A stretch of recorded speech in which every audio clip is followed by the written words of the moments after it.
En esta jornada de la tarde nos acompaña la señora magistrada de la Sala de Familia del Tribunal Superior del Distrito Judicial de Medellín, la doctora Gloria Montoya Echeverry, abogada de la Universidad Pontificia Bolivariana, especializada en Derecho Penal y Criminología de la Universidad de Medellín, magíster en Derecho Procesal de la Universidad de Medellín, magíster en Derecho de la Universidad Pontificia Bolivariana.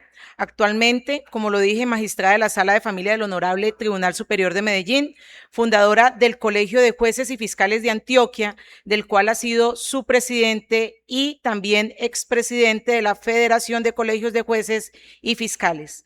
La doctora Montoya nos presenta la ponencia titulada Impugnación de la maternidad en eventos de gestación subrogada. Doctora Montoya, bienvenida. Le escuchamos. Gracias, doctora. Pues para comenzar debo agradecer el que hubiese sido invitada nuevamente a esta que fue mi casa durante tantos años y en donde recibí tanto afecto y consideración de muchos de ustedes. Yo voy a dañar un poco el orden del día porque quisiera también inmiscuir en el desarrollo de la exposición a la doctora Andrea. Hoy por hoy los temas de la maternidad subrogada se empiezan a presentar cada vez con mayor frecuencia, sobre todo porque resuelven problemas de familias estériles o de familias de parejas homosexuales que encuentran por ese medio la forma de tener una familia que biológicamente no pueden obtener. Quisiera que me recibieran con beneficio de inventario todo lo que voy a decir, porque yo no represento en este caso a la sala, no vinculo a la sala a la que pertenezco y además porque contra la decisión que les voy a comentar se interpuso el recurso extraordinario de casación. Entonces, mal haría yo, más allá de la historia fidedigna de lo que ocurrió entre los folios de ese proceso, ir más allá. La doctora Andrea, que era lo que yo quería proponer y espero que me lo acepte, tiene un planteo diferente o es una situación fáctica distinta a la que abordamos nosotros en el desarrollo del caso, porque ella fundamentalmente se orientó en los temas del registro y en punto pues también al de la nacionalidad, sobre todo cuando los padres que son los que aportan los fluidos biológicos son de origen extranjero. Entonces yo voy a tratar de hacer la exposición lo más breve posible para no quitarle el escenario pues a la doctora Andrea y tratar de que les mostremos la complejidad de los asuntos que hoy en día se están ventilando.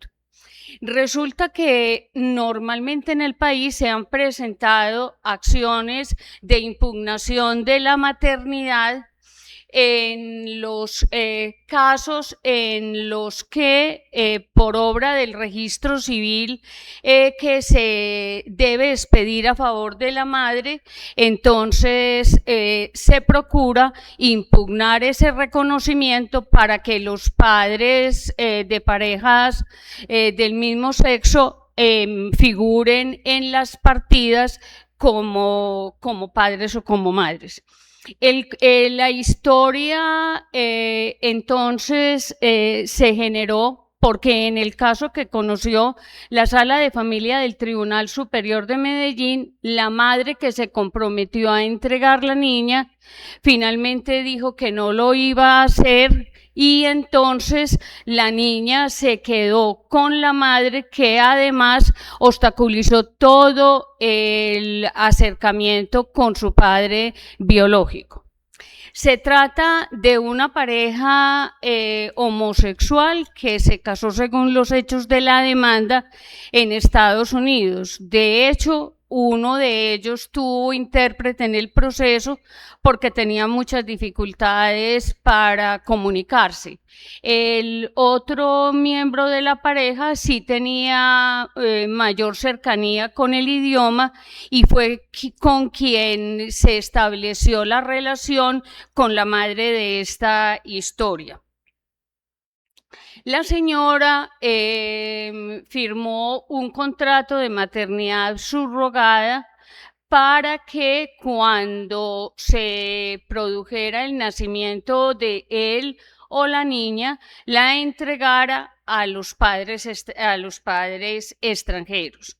Sin embargo, llegado la sexta semana de embarazo, la señora, que tenía un contacto, como les digo, con uno de los miembros de la pareja, cortó toda comunicación y de ahí en adelante no pudieron tener noticias de la fecha del parto, de las condiciones del embarazo, ni tampoco se le garantizó al padre biológico alguna cercanía con la niña que finalmente se alumbró. El proceso se presentó o se planteó para que se declarara la impugnación de la maternidad y de la paternidad, porque resulta que como la señora era casada, ella inscribió a la niña como hija suya y el marido y el señor que estaba casado con ella como el padre. Legalmente eso es admisible, ¿cierto? Entonces se impugnó la paternidad y la maternidad y además se hicieron unas solicitudes que tenían que ver con la relación paterna. Voy a pasar eso de largo, pues, por lo que me gustaría mucho que ustedes también escucharan de manos de la doctora Andrea y del papel que jugó la sala de familia de esta municipalidad. Los demandantes son los extranjeros. Ellos alegaron que tenían una relación matrimonial y aportaron un folio en el que se establecía que eran esposos, pero el documento se aportó en idioma inglés, entonces no reunía los requisitos para que uno pudiera valorarlo como tal. Por eso los efectos del fallo solo se aplicaron respecto del padre biológico. La señora, cuando contestó la demanda con su esposo, señaló que el contrato de maternidad subrogada comportaba una forma de esclavitud y estaba viciado de objeto y causa ilícitos.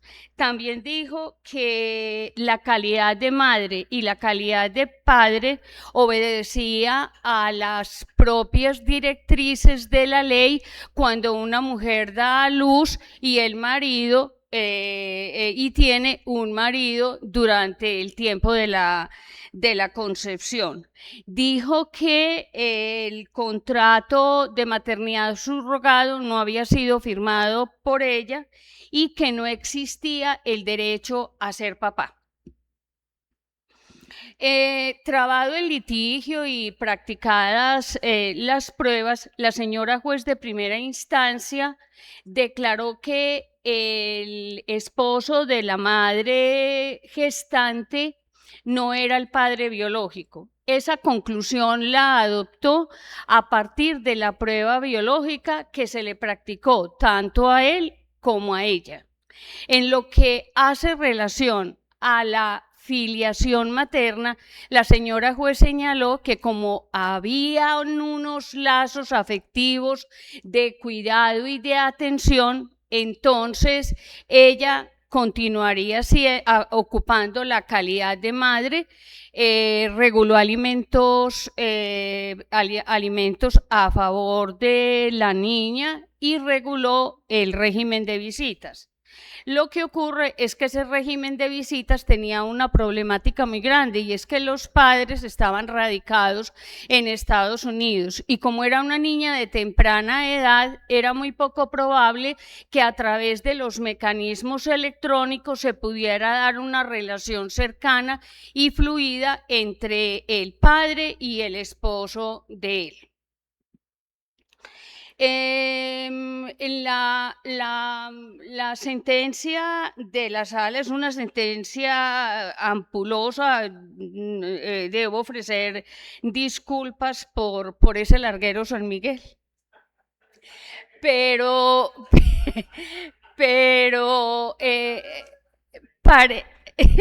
pareció necesario como hacer unas puntualizaciones sobre el estado civil, sobre la filiación, sobre los derechos de las parejas del mismo sexo, etcétera, etcétera.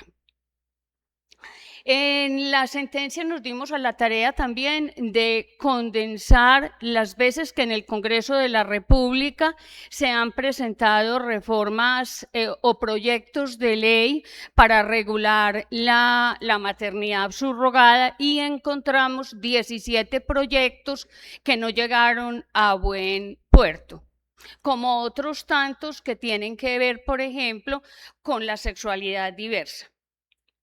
Entonces, en el proyecto, no, en la providencia, hacemos un examen de el contrato de maternidad que fue firmado por la señora, porque ella aducía que presentó una excepción diciendo que no lo había firmado, pero también había tachado de falso ese documento, y finalmente esa tacha, ella no suministró la información que se le pidió para hacer el contraste grafológico que aparecía en ese contrato de subrogación. Entonces la tacha no le prosperó y por tanto el documento era válido.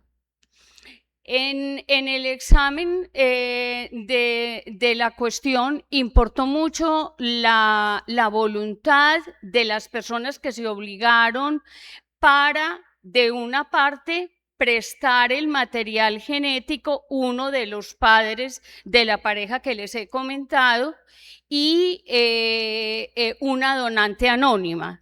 Total que cuando a la señora se le hizo la infiltración in vitro, ella no hizo ningún aporte biológico para ser reputada como madre. Es decir, la prueba de ADN había arrojado una exclusión de paternidad de la misma forma que la había establecido para el padre que figuraba legalmente como tal.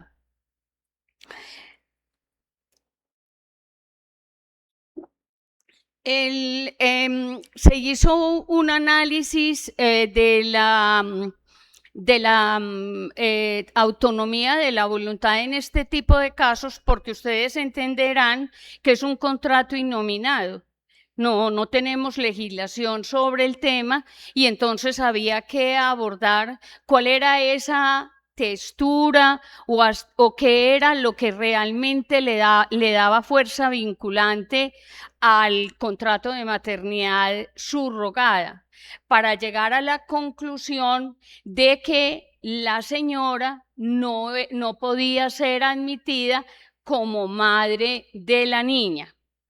En esa virtualidad se tomaron todas las decisiones que correspondían, porque les recuerdo que se habían regulado visitas y alimentos, y como lo que procedía era que se le entregara la niña al padre biológico, entonces no había lugar ni a visitas ni a el establecimiento de una cuota alimentaria. Como les digo, básicamente es en lo que la sentencia se ocupa, sobre todo tratando de proteger los derechos de estas parejas. Esta mañana yo celebraba que el doctor Jorge Parra Benítez, a través de su colegio o el Instituto de Derecho de Familia, mejor estuviera como trasegando en todas estas problemáticas. Porque es que nosotros, mucho del derecho de familia está condensado en textos del siglo XIX que se han venido como modificando o ajustando jurisprudencial o legalmente al siglo XXI. Y es necesario que haya, digamos, una cualificación legal de todas estas instituciones que en estos tiempos modernos exigen que el juez en todo caso resuelva. La sentencia también se ocupó de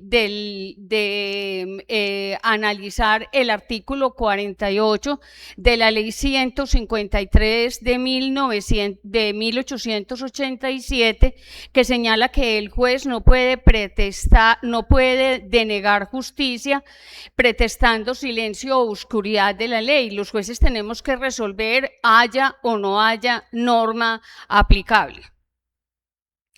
No era el caso en el expediente que nosotros abordáramos el tema de la nacionalidad, pero es un tema que es muy preocupante porque si ustedes van a las normas constitucionales, cuando se trata de hijos cuyo componente biológico lo aporta un extranjero y un donante anónimo, no tenemos la posibilidad de decir si ese donante anónimo es colombiano o no. Estas clínicas de fertilidad no tratan o no clarifican, es un componente biológico de mujeres colombianas. El procedimiento sí se hizo en Colombia, pero nosotros no teníamos manera de hacer esa deducción. Entonces es aquí donde nace e importa mucho la decisión que tuvo el Tribunal Superior de Cali frente al tema del registro y de la nacionalidad, porque hay un riesgo muy grande de apatridia y no podemos dejar que niños que pudieran tener una protección en Colombia queden expuestos a que no haya un Estado que le garantice sus derechos. No sé si debería como abordar otro tema de la providencia, porque quisiera como que la discusión se hiciera en paralelo con la situación que generó un proceso que llegó de Bogotá para la sala de familia de Cali.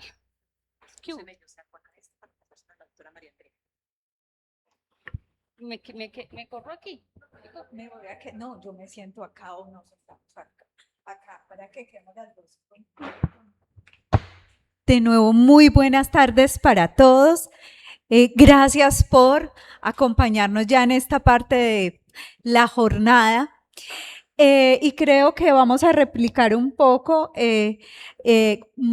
un panel que ya liderado por el doctor Parra tuvimos con el Instituto Colombiano de Derecho de Familia y donde las dos tuvimos la posibilidad de interactuar. Quiero iniciar y aceptando la invitación de la doctora, no estaba preparada, por eso la vamos a hacer de forma muy informal.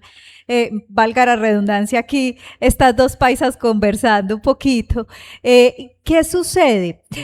Voy a iniciar con un paralelo de los dos casos. En el caso de la doctora hubo una fase de contradicción porque hubo demanda de reconvención, si no estoy mal en el caso de ustedes, para que vamos haciendo un paralelo. Me parece.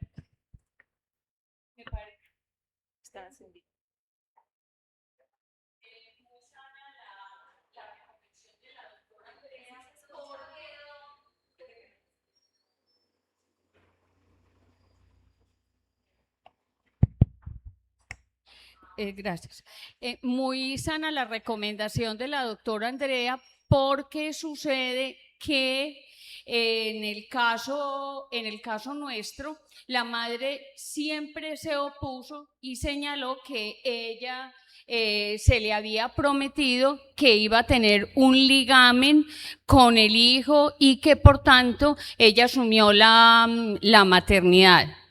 En el proceso, ellos presentaron demanda de reconvención solicitando la privación de la patria potestad.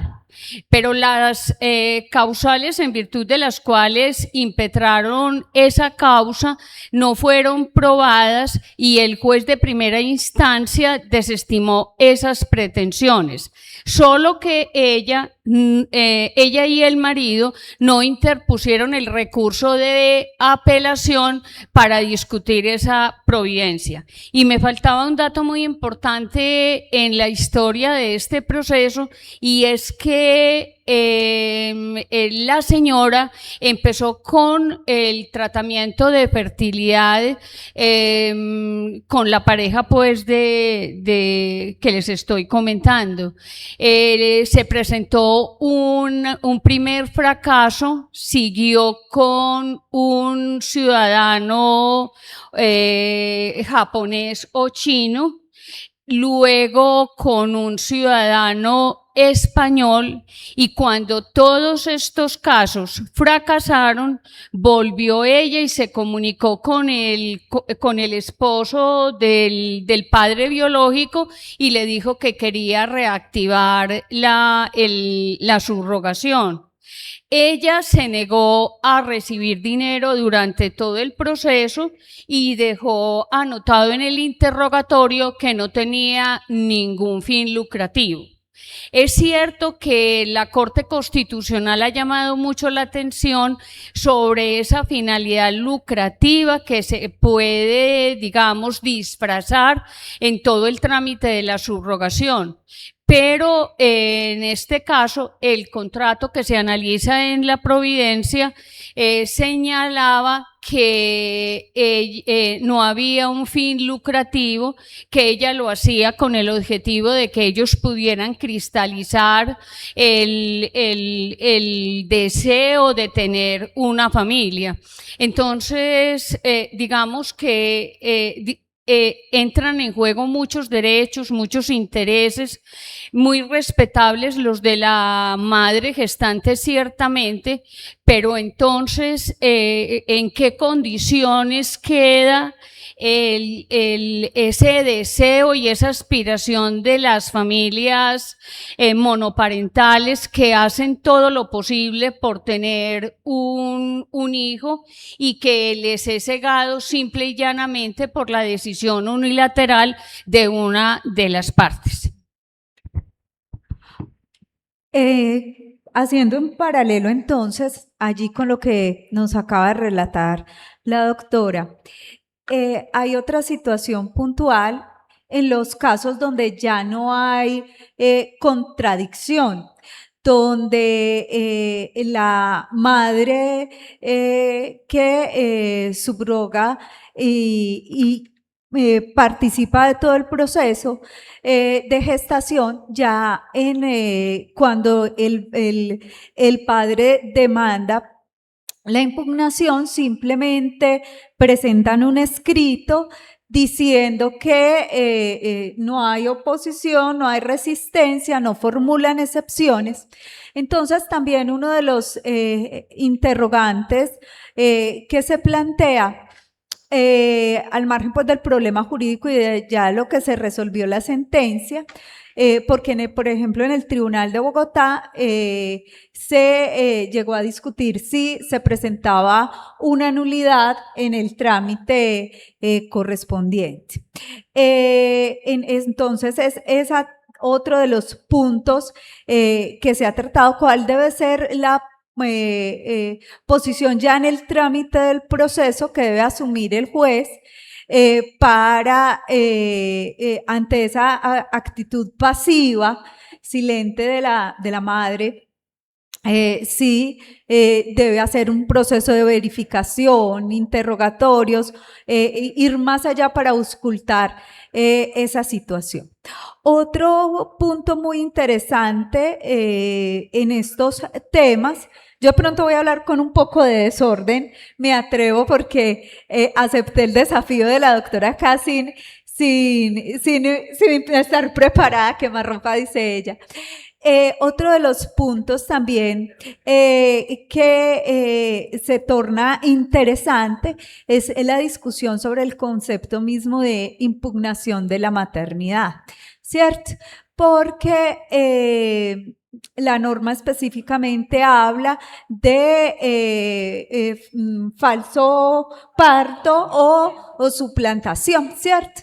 Y entonces, ¿cómo adaptar esas nuevas realidades a esas disposiciones normativas? No, sirvió un poco para hacer ese análisis.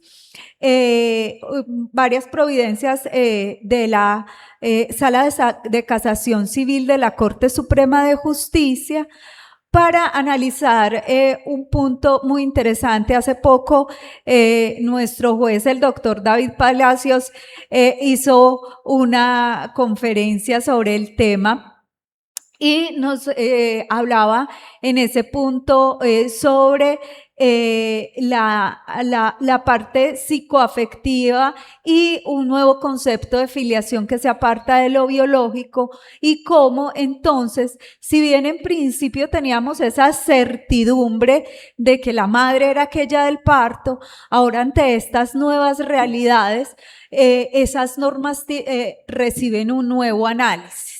Entonces es un tema muy complejo con muchas aristas que es difícil agotarlo solo en un caso concreto y una providencia judicial. Otro punto entonces que diferencia las providencias es ya aquellos matices de índole constitucional donde ¿qué es lo que sucede? Ya llegamos a una realidad, hay un bebé, ¿cierto? Hay un niño. Y ¿en qué medida entonces estamos llamados a ofrecer ante estas nuevas realidades una posibilidad de reforzar ese cuidado y esa protección que se le debe brindar? Otro punto muy interesante y partió en la conferencia anterior de un planteamiento que hacía el doctor Parra, era todo el tema del registro civil y cómo me pareció muy novedosa su propuesta. Doctor, si me equivoco, al recordar, usted nos decía que en estos casos el certificado de nacido vivo debería contener otro tipo de información para que plasmara estas nuevas realidades y así incluso llegar a evitar este tipo de procesos, porque lo que se busca con la intervención judicial es precisamente que ante esas definiciones normativas tradicionales, el juez se enfrente a estas nuevas realidades. No sé, doctora, a ver qué nos puede faltar. Bueno, retomando un poco el enfoque constitucional que debió darse en la providencia.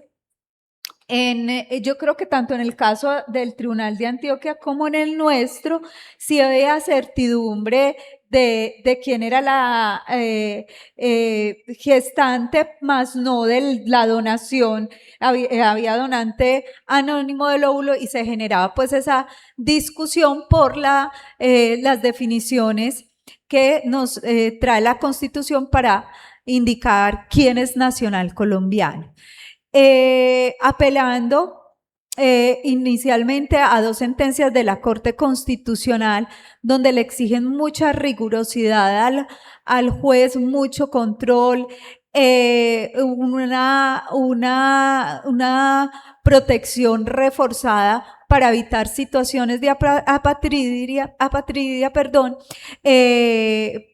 resolvió entonces la sala, a pesar de esa situación de que no había claridad respecto de quién era el donante, y ante las nuevas realidades donde se hable más bien de una afiliación intencional, generada por esos lazos psicoafectivos, se garantizara la nacionalidad colombiana, pero apelando al interés superior del menor. No sé qué se nos escapará más, doctora, respecto de las providencias.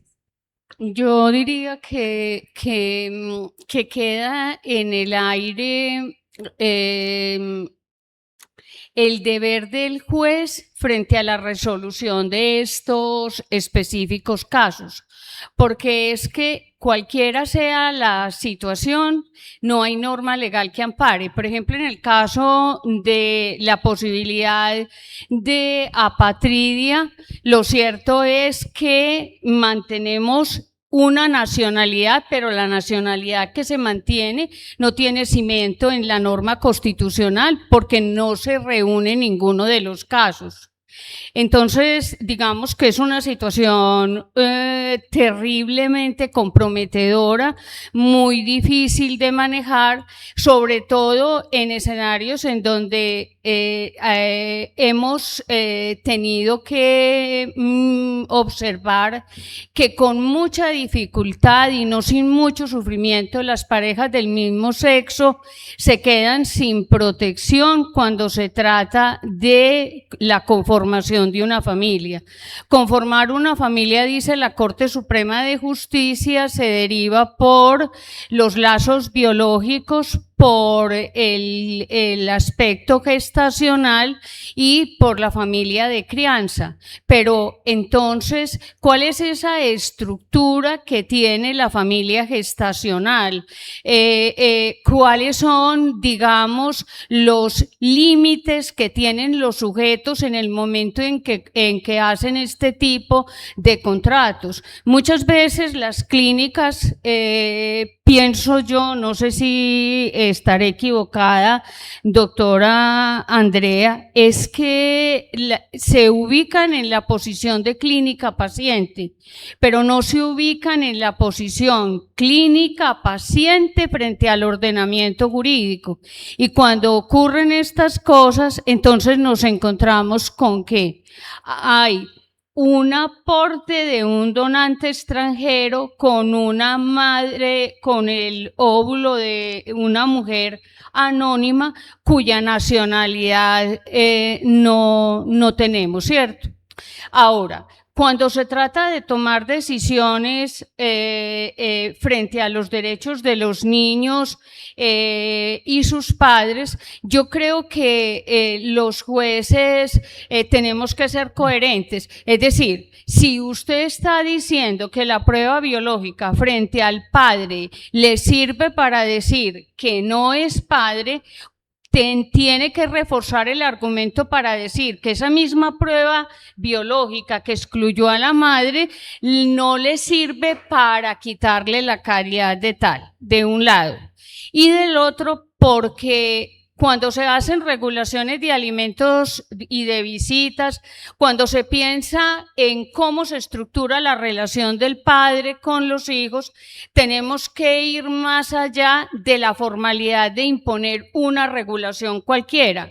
Es decir, yo puedo decir que un padre va a visitar a la hija cuando esté en Colombia, pero resulta que si el señor está establecido en Estados Unidos, realmente ¿cuál es la posibilidad que tiene ese ciudadano extranjero para tener una cercanía con la hija? Máxime si durante todo el proceso se acreditó que no le fue permitido tener ningún nexo con la hija biológica.